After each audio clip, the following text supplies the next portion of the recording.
Hello, everybody. It is great to be here one more time today. And my name is Gary Fowler. I am a serial entrepreneur and investor. I've been involved in 17 startups and 2 unicorns. I was on the original management team of Click Software, which was sold to Salesforce for $1.35 billion, and also Yva.ai, an AI HR tech company.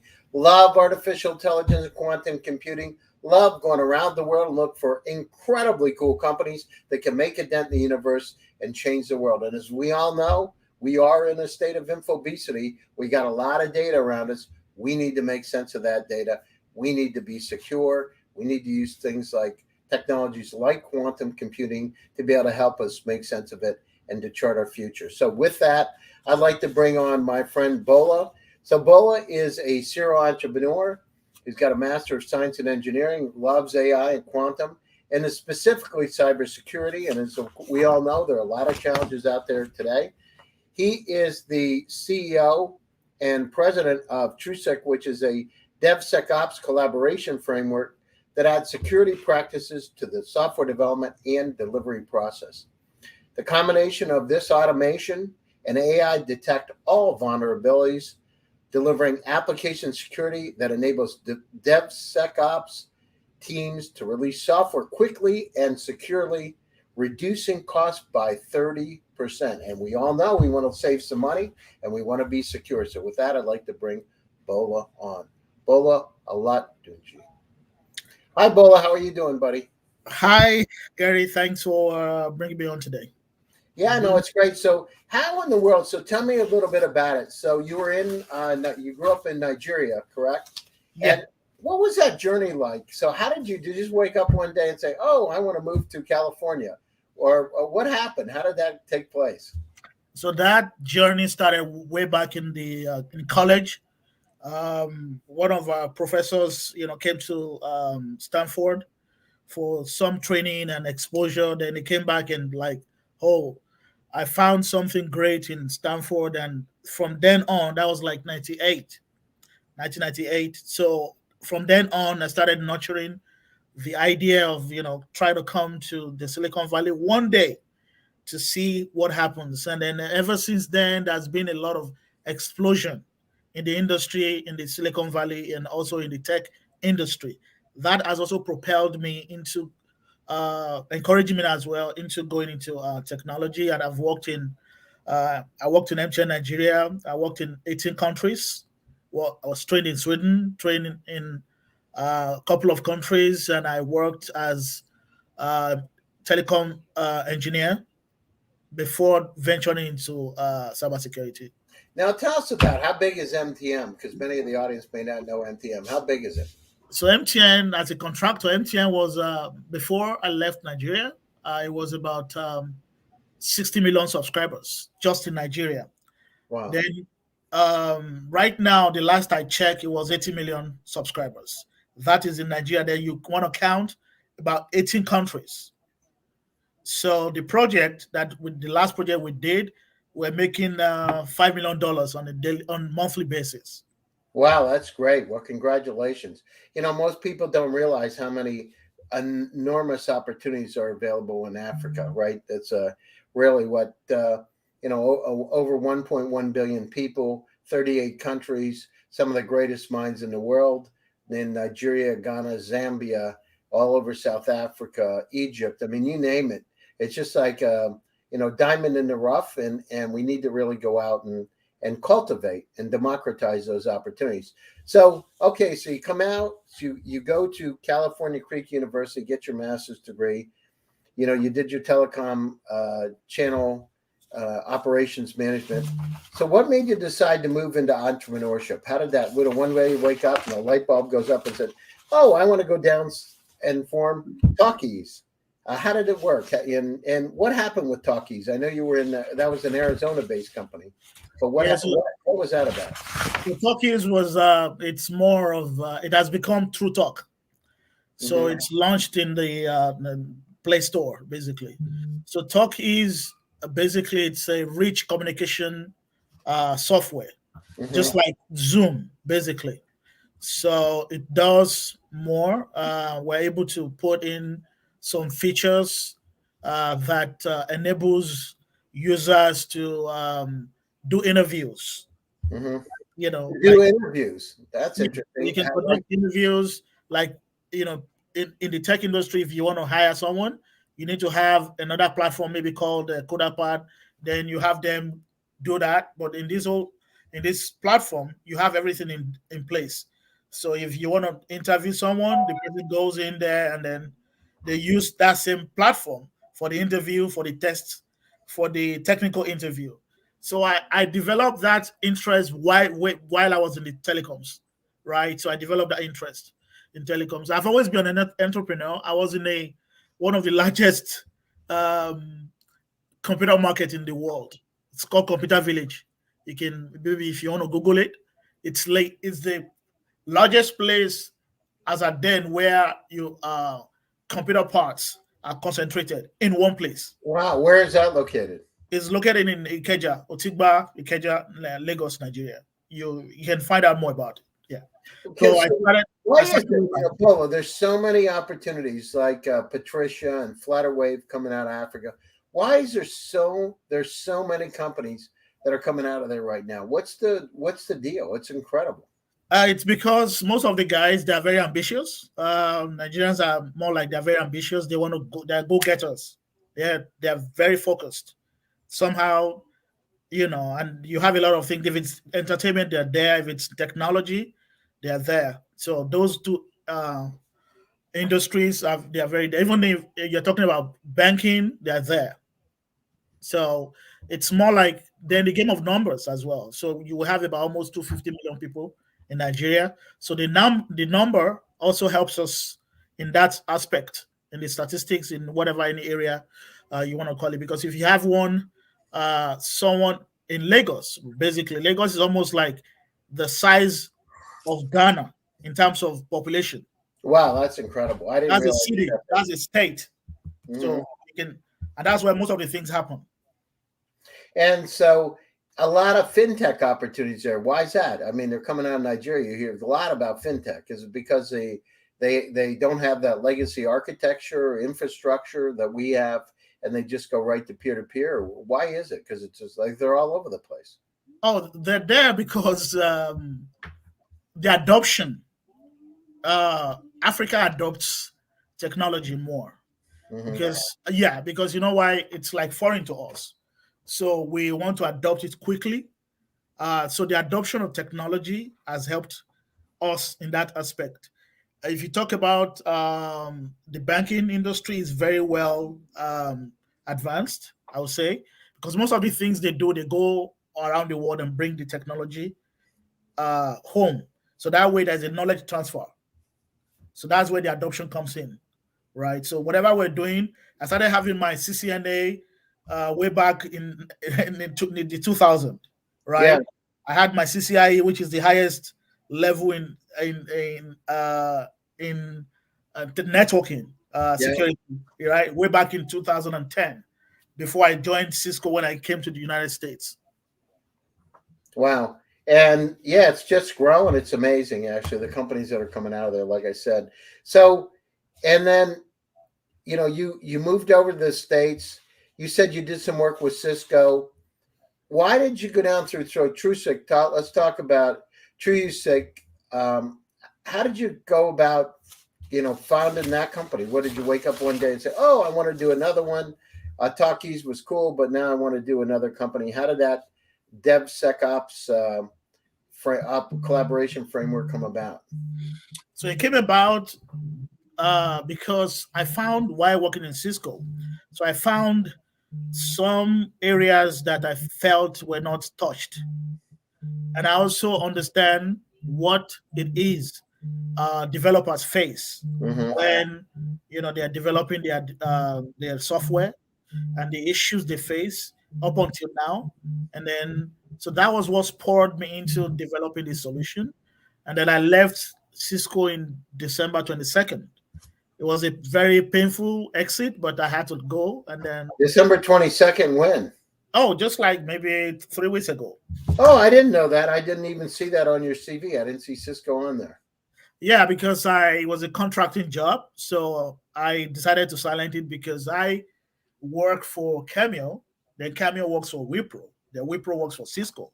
Ah, that's amazing. That's a long chain. So Everybody's making money on that deal, huh, Bola? Yeah, so I'm like, okay, well, I'll just silent that. But most people that know me, they know me to have worked in Cisco a lot. I mean, they know me. I have a lot of colleagues who are my friends on LinkedIn as well, all over the place. Yeah. Well, why do people go in as contractors? I'm curious because I have a lot of my friends are contractors. Why do they like going in as contractors other than direct employees? One, sometimes the contracting job may probably give you some leverage because you can get that. That can give you like a leg into the door, right? So that for now, I have this Cisco experience, right?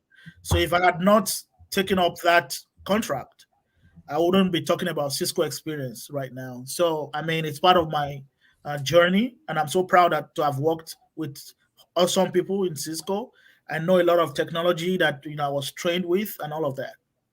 So tell us about, Tristic, if you look at where you are today, where is the company and what are the goals of the company? What do you want to become? So we want to become the company that will be known for solving problems that developers are faced with, that up until now have not been resolved. Because most of these big companies, they try their best, but there's still some areas that are not covered. So that is exactly what we're trying to do. So we want to be known for our part to help developers to uh, produce clean codes, right? So that by the time they produce their software is secure, intact, and then at least you can go to bed when we help you to produce your code. Because what we do basically before, during, and after your development process, will help you through the development process. We also tell you with full observability people what people are doing, your users, what they're actually doing individually on your application. You have the full observability and all of that. So that's fantastic. And how about customers? Do you have any customers today? So we have some customers right now. We have some enterprise customers like 10, but we're in the stage where we're focusing on fine tuning our interface. So our user interface, we want to make it more friendlier based on the feedbacks that we got. Mm-hmm. But we also have at least about 269 individual developers that we've reached out to. I'll tell you how we reached out to them. I'm not going to mention the name of the company. No. How many developers though? No, 269.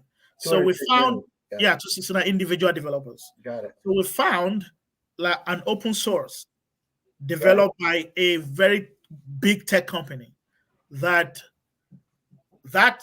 software that they use to integrate to their payments gateway is laden with 10 high vulnerabilities.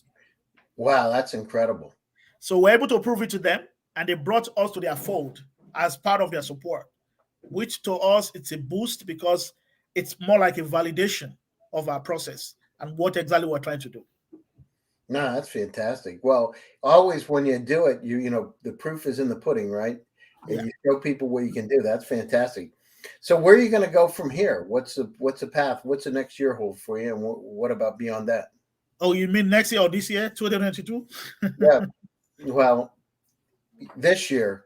This year, the rest of this year. How about that? This year, yeah. So our goal is to launch, and then the next year, and then next year, next year, and the next year, and forever. So, so the plan basically is to go out and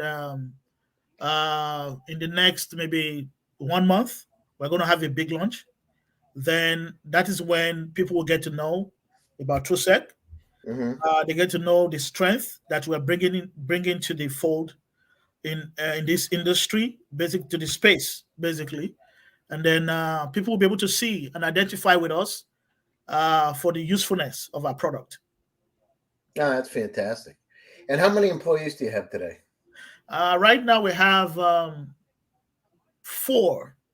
Then we have contract staff like 7 developers all across the world. But locally in the Americas, we have four staff. That's great. And how do you motivate staff? I mean, what do? You're a small company. How do you get them excited about wanting to work for you? Because money's not abundant when you're a small company, right? Yeah. How do you motivate them to stay interested and get them excited, enchant them, as Guy Kawasaki says? Well, what I do is that I lead by example. I'm not a manager. I'm a leader. So what that means is that I empathize with everyone. Mm-hmm. I want to understand their situation. In that way, I can meet even sometimes their needs. I've helped someone in a project. One of my staff. They wanted to get the project done. I had to help them because I know that once I make them happy, they're happy, and then they're happy to work. So that way, I keep an open kind of door, and then we're still small. So that way, the only way I make it, I show them the vision, tell them what is going on, being transparent, and then they like it, and they are more energetic. Yeah, it's interesting. The startups have to, share in equity, and they have to, when you're getting started, it's not easy. Sometimes you don't have any money to pay people, and you just got to it's a leap of faith, right? But sometimes, I talked to Stuart Butterfield at Stanford. He's the founder of Slack. And he was telling me they developed the company originally and had no intention. They'd primarily been gaming, I believe. And then he said, we get into it, we needed money. And so I said, well, let's sell this internal project we have and let's call it Slack. And then he said, but the downside, Gary? And I said, what's that? He said, I had to let some people go. He said, but the smart ones held the stock and now they're worth a lot. Many of them are worth a lot of money, millions of dollars, right? Because of what happened with Slack. So there's always, I've heard one of the startups, they actually were short with cash. So they put like Obama's picture on a Cheerios box and were selling Cheerios and stuff. You got to do what you got to do. But listen, everybody goes through it. And sometimes we forget the backstory of how hard it is to develop a company. It's not easy. And if it was, quite frankly, Bola, everybody would do it. So with that, so this year, we talk about this year, what are the plans going forward? What about money raising and that kind of thing? Where are you with that, fundraising? Yeah, so we're seeing a lot of help from a partner, thanks to you. And that's why we're here, Bola. The thing is, the support we get from you. World, we want to go out and we want to make sure that you're successful. I've been through it myself. I've been in this stuff for over 30 years. And it's always good to have a friend that can go out and help. And we're all in this together, right? The world needs to have a lot of things. We got a lot of challenges in front of us. All of us, right? Climate change. We need to double the food supply by 2050. A lot of things out there. Cybersecurity issues. And we need to work together. We need to go down through and develop tools that'll help each other. And Mother Teresa said it's not about stop war, it's about pro peace. We got to think of ways that we can really do it. And I applaud what you're doing. I mean, we at GSD Get You Done Venture Studios, we look for the most incredible companies and the greatest leaders that are out there to be able to make that dent in the universe. And listen, it's not easy. If it was easy, everybody would do a startup. Right. The only thing they know is they hear Elon Musk's name and he's worth $250 billion. What they don't hear is the backstory when he was living up in Canada and didn't have a lot of money. They only hear those stories, right? It's kind of interesting. It's like the fairy tale. The people want the fairy tale, but they don't want to, the Cinderella part of it where you're cleaning coal and cleaning the fireplace up. I mean, with some evil stepsisters. It's not easy, but guess what? It's rewarding and more power to you. So with that being said, so you're raising money, you're going down through and working with investors. But okay, let's look at the future. Where do you want to be 5 years from now? We want to be by 5 years. Would have at least we're looking at being a hockey stick. So sure, we're seeing the path. It's so clear because we know for sure that we've been able to validate our market. We understand our ICP very well now. So in the next 5 years, we'll reach that mark. at least becoming a hockey stick or a unicorn. It's so That's short. great. Or both. Yeah, that's what I mean. Bola, it's kind of funny too. I don't know if I hear this a lot. So we talk about unicorns, but isn't it kind of funny? They're mythical creatures that don't exist. They have wings and a horn. You know what I mean? They're like, you're trying to be something that's not real. And so people talk about, I want to be a unicorn, but it's kind of odd when you think about it. Like, really think about it. Why would you want to be this kind of fairy tale thing? Why don't you want to be real? I'd rather win the Kentucky Derby and be number one, or the top car in Formula One. Let's talk about that, right? But unicorns. So it seems like you're on the path to it. You've got the right kind of knowledge. You got deep expertise and security and solutions architecture, those kind of things. What are you looking for? What are you looking for next in terms of how to build your team? What are you looking for in terms of skill sets and those kind of things? Yeah, so we're looking for a good someone that is very sound in terms of being a marketer, someone that can um, get us to the market, right? So that's very key. On the development side, we still probably need some good security engineers. They're not so common, I will tell you that. They're very rare, scarce. So we're looking for people like that to build up our team. We're also looking for, strategic partnerships. We know we have one with GSD. I mean, and it's been very fruitful, but we need more of that, right? People that can actually become champions of TrueSec in a company, bring us a good account, and then push us forward. Like right now, I'm having to talk to a telecoms in Africa, right? So, and I see that as a very good boost for us. We've submitted the RFQ. The RFQ we've submitted like 2 days ago. So we need people like that, like champions in each of these, markets, like accounts that can And help us. I mean, that's the secret sauce, right? You have to have that network, those networking connections, people that trust you. Well, Yeah, that trust you, that know you, that are, you've got a relationship with, and it's all about trust. But, that's the secret sauce. When you look at how people get funded, how companies grow, when you dive down, you look at how they network, how they get to the right kind of people, sell them to the top, getting to the right VCs, getting to the right family offices, being able to really enchant people with the marketing and sales. Because part of the game, part of this whole thing is you got to be an actor in a sense. You got to have the skill sets to be able to present. Steve Jobs, it would take him 6 weeks, Bola, to prepare to present at the Moscone Center. He sucked at doing presentations, by the way.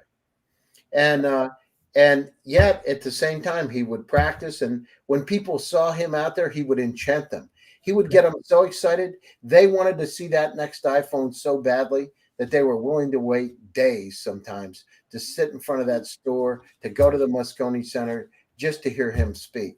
And at the same time, a lot of people sometimes say, and you've heard it yourself, I don't know why you want to do it. There's always players in the market, but you got to have faith, a leap of faith, and believe in yourself. And it sounds like you do that, and you're doing a great job with it. Listen, we're coming up to the top of the hour. Some closing thoughts from your standpoint, and how do people get a hold of you? Oh, well, if you want to get out of me, you can go first. I'll direct you to uh, truesec.io first. Then you can get out of me on LinkedIn, on Instagram, on Twitter. No, not on Twitter. We're going to get to Twitter, but on Facebook as well. And then if you want me to drop my number, or if you want me to drop my email, I can do that. I mean, so those are the Yeah, areas. what's your email address, so Bola, so people can reach out to you? So Bola.Olatunji, my first name dot last name at truesec.io. First name dot last name Bola.Olatunji at gmail.com. Oh, that's great. Super. And closing thoughts, what could you say to other Nigerian startups, other African startups that are out there, people that are thinking about that have a dream, what would you say to them in terms of encouragement to be able to fulfill their dream? Well, no one tells you that the road is going to be smooth or easy, right? So I have an analogy that I've told people that if Skype thought that there was um, Microsoft or something, Skype would not have started, right? If If Zoom thought that I was Cisco WebEx, Zoom would not have started. So don't let anything stop you. You already, because people will tell you, oh, you're not doing anything new. Yes, but you're doing something special.